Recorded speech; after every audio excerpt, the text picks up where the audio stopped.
Some of this garden is useful. Some of it might just be me lying to myself with seeds. I think some of this garden was planted for the version of me that exists in my head. You know, the guy with endless time, the guy who never forgets to harvest, and the guy who magically turns every plant into dinner. Well, that guy, he doesn't live here. The guy who lives here, he's tired, has a real kitchen to run. Groceries are expensive. Dinner still has to happen every single night. And if I plant something out here, it needs to do more than make me feel like I have my life together. So today I'm walking through what's actually growing and asking a harsher question. Does this plant help the kitchen I really have? Because a garden can look productive before it's useful. That's the trap. It can be green, it can be full, it can feel productive, but if the food does not help dinner, groceries, preservation, flavor, or future meals, then I need to be honest about that. The old kitchen rule underneath this whole thing is simple. Prep should follow purpose. And out here, planting should follow purpose. So I'm not just naming plants today. I'm putting them on trial. A little bit. Keep it, move it, give it a job, or stop pretending it belongs. And I'm limiting myself to 3 real uses, not 10 imaginary ones. If I need a giant list to justify a plant, I probably don't understand its job yet. So the question is not just, do I like this plant? The question is, what is the verdict? And I'm starting with the least romantic crops out here because they may be the most honest. Garlic and onions are boring until you realize how many dinners would collapse without them. Nobody posts a dramatic garden photo and says, look at my onion infrastructure. But honestly, that's kind of what this is. These are looking strong right now, and that matters because garlic and onions, they go into literally everything I cook. They start soups, they start beans, they start the pan when I have no idea what dinner is yet. And that's enough proof. Garlic and onions are foundational food. They're not flashy, they don't need to be. The old kitchen rule here is keep staples before you need them, and these are staples. For me, onions have 3 jobs: fresh use, storage, general kitchen support.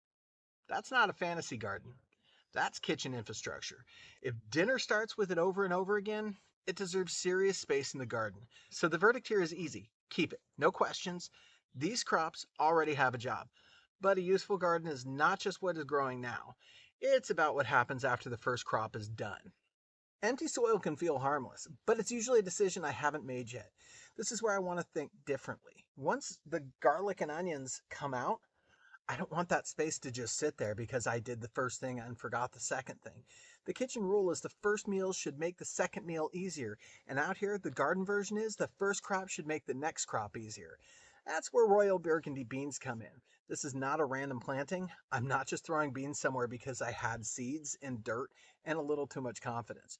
Royal burgundy beans have 3 jobs: fresh eating, freezer bags, and Chinese food now, holiday meals later. This is a real kitchen plan. One crop finishes, the next crop has to carry the space forward. And that's how the garden starts acting more like a kitchen. One thing helps the next thing.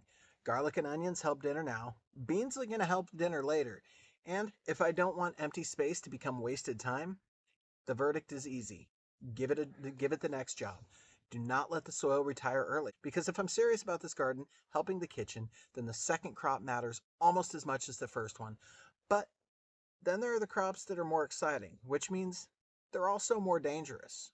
Aji amarillo is the easiest one for me to defend emotionally. I fell in love with aji amarillo after traveling to Peru.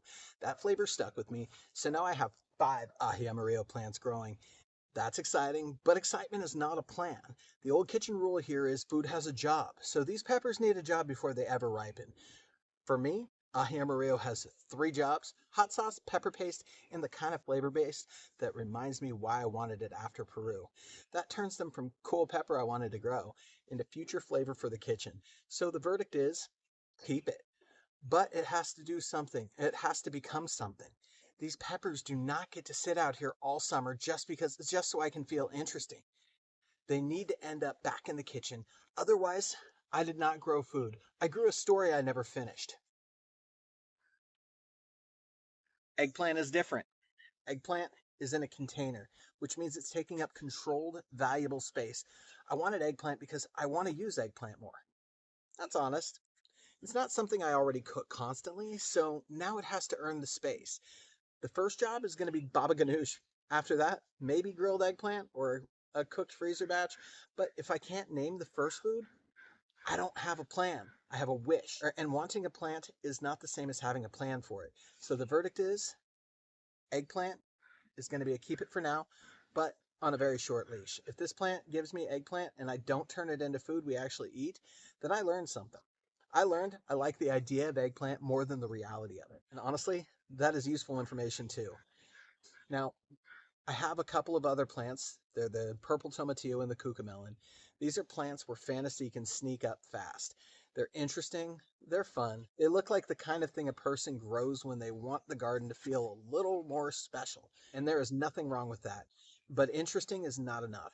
Purple tomatillo is on probation until it becomes salsa.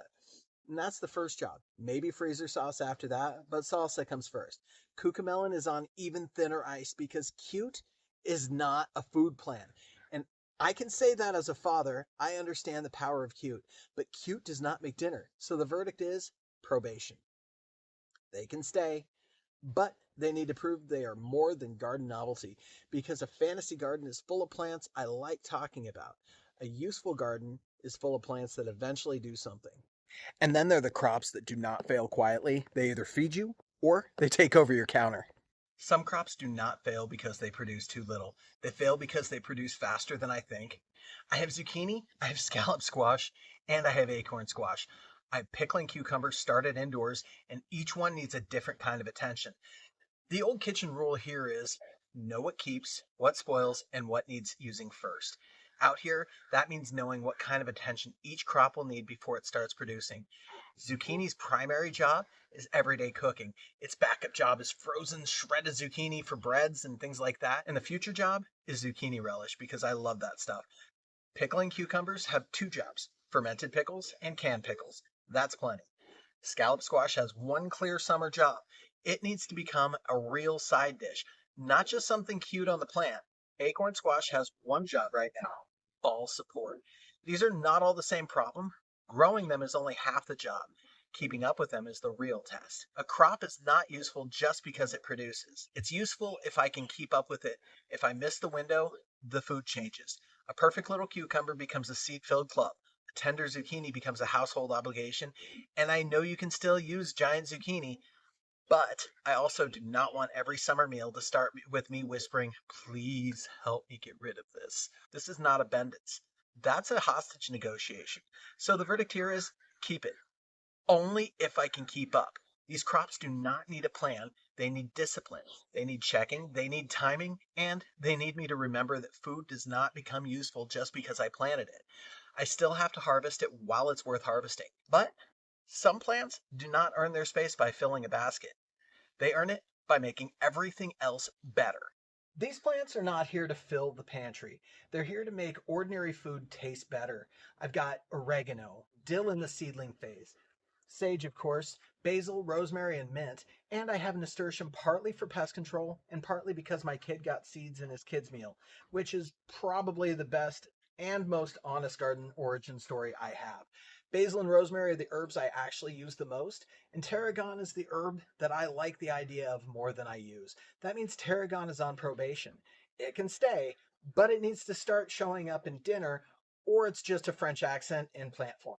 The old kitchen rule here is learn a few foundation foods well, because if I know how to use herbs well, I can make simple meals better. For me, herbs need to prove themselves in three ways. They need to help everyday food, they need to make leftovers better, or they need to preserve well enough to matter later. That's it. Herbs do not fill the plate. They make the plate worth eating. And that matters in a house where dinner still has to happen even when nobody feels inspired. Honestly, herbs are the kitchen equivalent of putting on a clean shirt. They don't they don't solve everything, but they make the situation noticeably better. So the verdict here is keep the useful ones close. If basil and rosemary are the ones I actually reach for, they need to go where I can reach them.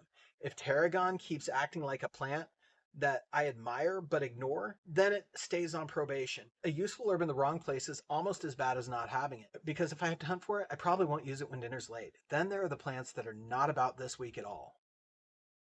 These plants are not paying me back today, but that does not mean they're useless. The grapes are new, the asparagus is new to me, and these are long-term decisions. They do not solve dinner tonight. They require patience. Asparagus especially is a reminder that some foods start years before you actually get to enjoy it. Grapes need one clear they need one clear future job first, and that's juice or jelly. That's enough. But elderberry have a very specific future job in my mind. Elderberry gummies. That's the one I'm excited about. Not because it feeds dinner tonight, the household something useful later. The old rule is still keep staples before you need them, but the garden version is broader. Plant long-term food before you wish you had it. The difference between the long-term plant and a fantasy plant is whether I still know what I'm waiting for. That's the key. If I know what I'm waiting for, then patience is part of the plan. If I don't know what I'm waiting for, well, then I'm just decorating the future. Some plants earn their place by making life easier, not today easier. That's harder for me because I like payoff. I like results. I like the part where the thing I planted becomes food so I can be like, see what I did? I was right. But perennials do not care about my need for validation. They're playing a longer game, and honestly, that's probably good for me. So the verdict here is keep it. But remember what I'm waiting for. So the question isn't whether this garden is perfect, because it's not. The question is whether I'm willing to make it honest. Some things are obvious keeps. Garlic, onions, beans with a real second job.